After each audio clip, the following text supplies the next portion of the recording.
हा वेळ वाजवायचं चालू आहे आज यांचं. थोडा थोडा भात कॉपी. अरे तुला कोणी कॉपी नाही करणार. किती ताट आहे त्यांना बघ 3 आणि 3 6 7 8 8 ताट येते. पण तिथे सगळेजण खिचडी खात असते ना, आपण करत बसणार का त्यांच्यावर कापत बसणार आपण थोडी त्यांना. तेवढं आहे खरंय.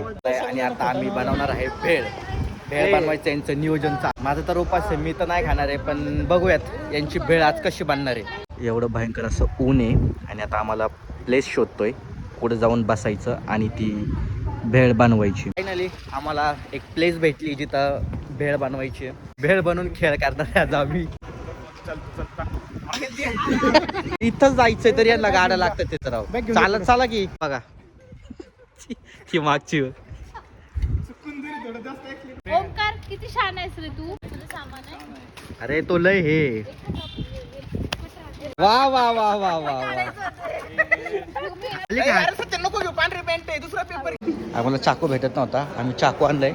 आम्ही सक्सेसफुल झालो. सक्सेसफुल झालेलो. तुकडीचे हे चालू आहे. सो फायनली यांनी भेळ बनवायला घेतली. सचिन लिंबू दाखव. पटकन पिणार नाही लिंबू. हा. इथे मसाला टाक. सगळेजण वर्गाच्या बाहेर पडायचे. साक्षीने बनवली. साक्षीने कचरा समर्थ बाबा कुठे यार? कुठे